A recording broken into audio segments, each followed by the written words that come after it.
नमस्कार गाइज, जय श्री राम। कैसे हो आप लोग गाइज? जैसे कि आप सब लोग जानते हैं, आज 22 जनवरी आ ही गया, जिसका हमें 500 साल से इंतजार था। पर पिछले कुछ दिन में जब से ये डेट फिक्स हुआ था ना, उसमें बहुत हम एक्साइटेड थे, कब आएगा कब आएगा। अब फाइनली आ गया है। तो आज राम जी के प्राण प्रतिष्ठा हो जाएगा, आज मंदिर में भी स्थापित हो जाएंगे हमारे रामलला टेंट से निकल के। जो कि हम वो दुख दर्द झेल नहीं पाते थे जब उनको टेंट में देखते थे। बरसात टेंट बदलने के लिए भी हमें इजाजत लेनी पड़ती थी सरकार से। आज वो दुख की घड़ी समाप्त हो गई है। हम सबकी, सारे जो हिंदू समाज है, भगवान राम की सबकी, तो आज उनका प्राण प्रतिष्ठा हो जाएगा। तो आज मैं कुछ बात करूंगा भगवान राम के आदर्शों को। तो ये इसको वीडियो को आप लोग जरूर देखें दोस्तों, और शेयर भी करें और चैनल को सब्सक्राइब भी करें, क्योंकि मैं भी आप लोगों के बीच से ही निकला हूं और मैं नहीं चाहता कि मैं गुमनाम हो। तो मैं भी वीडियो बनाता हूं, ब्लॉग बनाता हूं, तो हिस्ट्री पे रिलेटेड मैं वीडियो बनाऊंगा। तो आप लोग चैनल को जरूर सब्सक्राइब कर ले। तो गाइस, सबसे पहले हम भगवान राम से सीखेंगे कि भगवान राम ने कैसे भारत को जोड़ रखा है। अगर असली राष्ट्रपिता कहा जाए ना, तो वो इस देश के भगवान राम ही होंगे। क्योंकि गाइस, जब भगवान राम अयोध्या से निकले ना, तो तमिलनाडु, अयोध्या से निकल के तमिलनाडु होते हुए महाराष्ट्र, ये सब कुछ, सब नॉर्थ ईस्ट, सब जगह जाके घूमे, अंत में वो श्रीलंका गए। तो इस तरह से हम देख सकते हैं कि भगवान राम भारत को कैसे जोड़े थे। नॉर्थ ईस्ट और जो हम आपस में लड़ते हैं ना, वो भगवान राम ने उसी टाइम खत्म कर दिया था। अगर हम भगवान राम के आदर्शों को देखें तो हमें नहीं लड़ना चाहिए आपस में ना। साउथ, नॉर्थ, ईस्ट, वेस्ट सब भगवान राम भ्रमण किए थे और उसी टाइम जोड़ दिए थे, एक कर दिए थे हम सबको। तो हम साउथ नॉर्थ के नाम पे कभी नहीं लड़ेंगे और हम भगवान राम से यही ले सकते हैं। और दूसरा गाइस, देखा जाए तो माँ बाप, भगवान राम कहते हैं कि माँ बाप, किसी भी सिचुएशन में माँ बाप को बच्चे सजा नहीं दे सकते। जब लक्ष्मण जी भगवान राम बन जा रहे थे, तो लक्ष्मण जी ने कहा कि वो भगवान दशरथ जी से युद्ध करेंगे। बोले कि ये हमारे धनुष जो है, भगवान लक्ष्मण जी की धनुष सिर्फ शोभा के लिए नहीं है, इससे हम राजा दशरथ के ही सेना को पूरा परास्त कर देंगे। लेकिन तब उस टाइम भगवान राम ने कहा कि लक्ष्मण, जो अपने पिता की भक्ति नहीं करते, उनकी भगवान पूजा एक्सेप्ट नहीं करते, स्वयं भगवान भी उनके पूजा को स्वीकार नहीं करता। तो ये हम सीख सकते हैं कि किसी भी सिचुएशन में माँ बाप से अगर गलती भी हो जाए, माँ बाप लाख बुरे हों, पर पुत्र को अधिकार नहीं है कि वो अपने माँ बाप को सजा दे सके। सॉरी दोस्तों। और तीसरा मतलब हम सीख सकते हैं भगवान राम से मर्यादा। किसी भी सिचुएशन, चाहे सिचुएशन कैसा भी हो, हम अभी अपने मर्यादा को नहीं छोड़ना है। जैसे गाइस, भगवान राम वन चले गए, उनका वनवास हो गया, वो कुछ दिन वनवास रह गए। उसके बाद भरत जी आए, तो उनको जब पता चला भगवान राम वन में है, तो उनके राज्य अभिषेक के लिए वो चित्रकूट गए भरत जी। पूरे अयोध्या के लोगों को लेके, उनकी माताएं भी गई थी ताकि वो मना के वापस लाएं, और भरत जी ने अस्वीकार कर दिया था राज्य को। तो उस टाइम भगवान राम के पास कोई दबाव नहीं था। जो महारानी कैकेयी थी, वो भगवान राम को अपना वचन भी उन्होंने वापस ले लिया था। तो और भरत जी उनको खुशी खुशी राज्य दे रहे थे, और भरत जी रो भी रहे थे कि वो अयोध्या चले। लेकिन भगवान ने अपना मर्यादा नहीं छोड़ा। अपने थोड़े से सुख के लिए अपने पिता के वचन को झूठा साबित नहीं किया। और भगवान माँ जो कैकेयी थी, उनके वचन मरने के बाद उन्होंने वापस लिया। इसको नजर ध्यान में रखे भगवान जी। तो भगवान राम से हम ये सीख सकते हैं कि अपने मर्यादा को किसी भी हाल में नहीं तोड़ना चाहिए। और दूसरा गाइस, हम सीख सकते हैं भगवान राम से कि भगवान राम जब लंका जीत लिए थे, तब के जो रावण के नाना था, उसने बोला था कि आप लंका को जीते हैं, इसलिए लंका के राजा आप बनेंगे और अयोध्या का राज रहेगा, अयोध्या का गुलाम बन के लंका रहेगा। तो हम इस मामले में भगवान राम से ये सीख सकते हैं कि कभी भी किसी के जमीन पे गलत तरीके से हथिया के नहीं रहना चाहिए। किसी और के जमीन पे रहना ही नहीं चाहिए, किसी को गुलाम बना के कभी नहीं रहना चाहिए। जैसे कि पहले के मुगल वगैरह आए थे हमारे देश में, वो यहाँ पे लोगों को गुलाम बना के वहां पे राज करते थे, वैसे भगवान राम का सिद्धांत नहीं था। भगवान राम लंका को युद्ध में जीते थे, रावण को सबको संहार करके भगवान राम युद्ध में जीते थे। और भगवान राम चाहते तो लंका पे राज करते, लेकिन भगवान राम ने एक अच्छे इंसान की इंसानियत दिखाते हुए उन्होंने लंका के जो एक्चुअली में होना चाहिए था वही किया कि लंका लंका वासियों का है, भगवान ने उस टाइम कहा था, और यहाँ पे लंका वाले ही राज करेंगे। तो ये हम सीख सकते हैं कि किसी की कमजोरी का फायदा नहीं उठाना चाहिए। दूसरा हम सीख सकते हैं और हम सीख सकते हैं भगवान राम से मित्रता, कि जब यदि हम किसी को मित्र बना लिया और उनको वचन दे दिए तो हमें हर हाल में वो वचन निभाना चाहिए।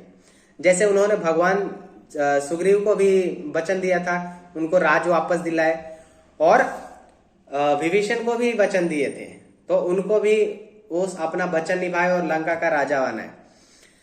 तो ये चीजें हम इतना चीजें भगवान से सीख सकते हैं, और आगे हम जो बता रहा हूं वो भी सीख सकते हैं। तो अभी ये वीडियो लंबा होने वाला है, आप लोग देखते रहें। ये सीरीज लास्ट है भगवान राम पे, मैंने अपना पीछे से एपिसोड बना रहा था।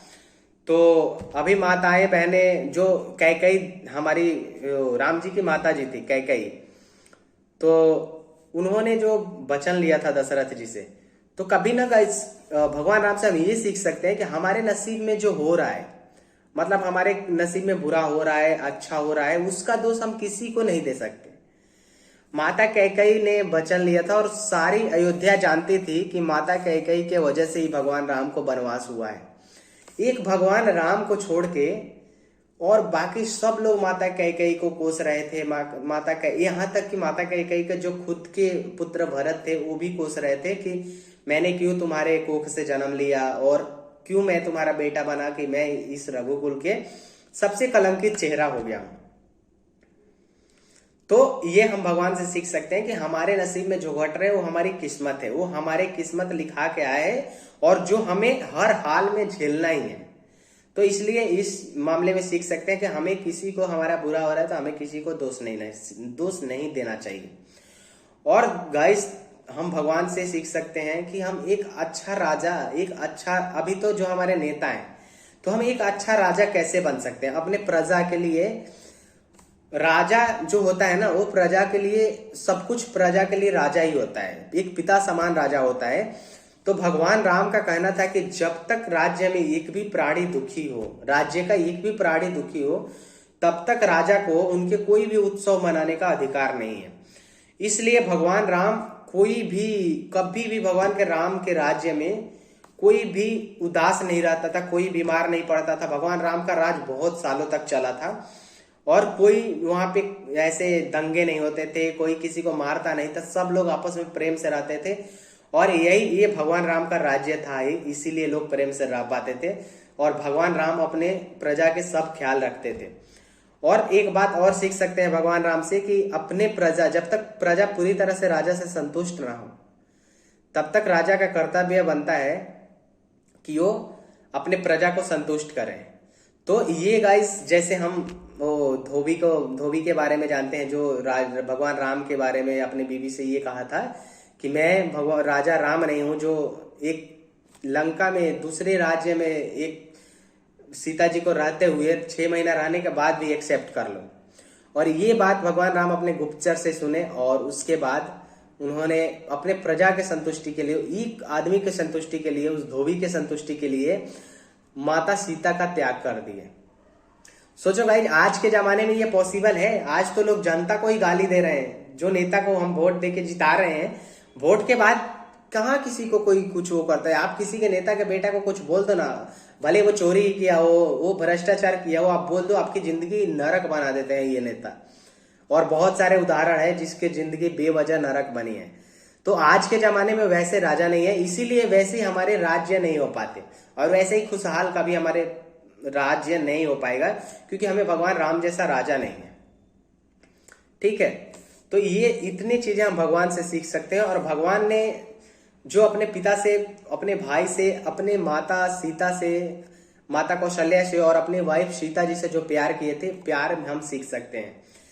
भगवान राम सीता जी से सबसे पहले बोले थे कि उन्होंने सीता जी बोली थी भगवान राम से कि मैं आपकी दासी हूं, आप किसी भी काम के लिए आप मुझे आज्ञा कर सकते हैं। तो भगवान राम को रिश्ते की मर्यादा कैसे भगवान राम से आप सीख सकते हैं कि जैसे आपकी वाइफ, बहुत लोग आज के जमाने में वाइफ को सिर्फ एक बीवी, मतलब एक बीवी की तरह समझ लेते हैं और उनको इस्तेमाल करते हैं। सब लोग नहीं करते, मैं सबकी नहीं कर सकता, लेकिन भगवान, हाँ, थोड़ा सा पुरुष प्रधान देश में कहा जाता है तो है ऐसा। तो भगवान राम से ये सीखना चाहिए कि स्त्री और पुरुष छोटे और बड़े नहीं होते, वो दोनों बराबर के होते हैं। जैसे भगवान राम ने कहा था कि आज से हमारी दासी बनकर नहीं, हमारी सखा बन के रहना है, मतलब हमारी मित्र बन के रहना है। अगर मैं कभी राह भटक जाऊं तो मुझे सही राह पे लाना आपका काम है, उन्होंने सीता जी से बोला था। अगर मैं कभी दुख से टूट जाऊं तो मुझे संभालना आपका काम है। अगर मैं कभी माँ की कमी महसूस हो तो माँ की कमी पूरा करना आपका काम है। ये सब भगवान राम ने सीता जी को, और ये भी बोले थे कि हमारे राज्य में राजाओं में जो राजे होते थे पहले, उनमें प्रचलन था 4-5 शादियां करने की, लेकिन मैं एक पत्नी व्रत लेता हूं, भगवान राम ने कहा था। और भगवान राम उसको निभाए भी आखिरी सांस तक। जब सीता जी छोड़ के चली गई थी, तब भी जब अश्वमेध नामक यज्ञ करना था तो उसमें पत्नी की जरूरत होती है। तो लोगों ने, अयोध्या के लोगों ने बोला कि शादी करने को, तो भगवान राम ने शादी नहीं किया। उन्होंने सोने की मूर्ति बनवाई सीता जी को और मूर्ति के साथ बैठ के उन्होंने उस पूजा को किया।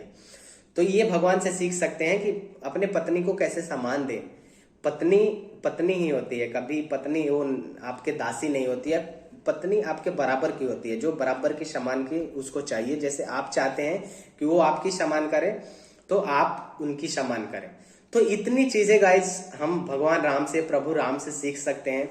और आज बहुत खुशी का दिन है, तो आप लोग मेरे चैनल को भी सब्सक्राइब कर ले। और गाइज मुझे पता है मेरे शब्द कुछ लड़खड़ाते हैं, तो गाइज इसलिए लड़खड़ाते हैं क्योंकि मैं बिना लिखे ये सब बोलता हूँ, मैं अपने दिमाग में याद करके, तो बीच बीच में मुझे थोड़ा मुंह से दूसरा कुछ निकल जाता है। तो उसके लिए मैं आप लोगों से हाथ जोड़ के क्षमा चाहता हूँ। आगे मैं इन सब चीजों के सुधार करूंगा। और आप लोग मेरे चैनल को जरूर सब्सक्राइब कर ले यार, बहुत मेहनत लगता है, बहुत एडिटिंग वगैरह में मैं बहुत मेहनत करता हूँ इस वीडियो बनाने के लिए और वायरल करने के लिए अपने वीडियो। तो आप लोग जरूर सब्सक्राइब करें।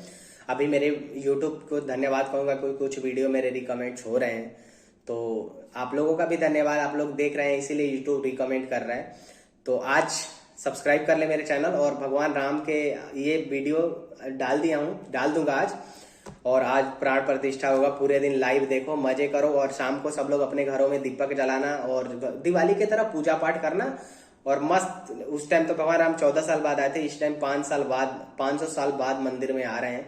तो हमें और उससे भव्य बनाना है और एक यादगार बनाना है कि दुनिया देखेगी।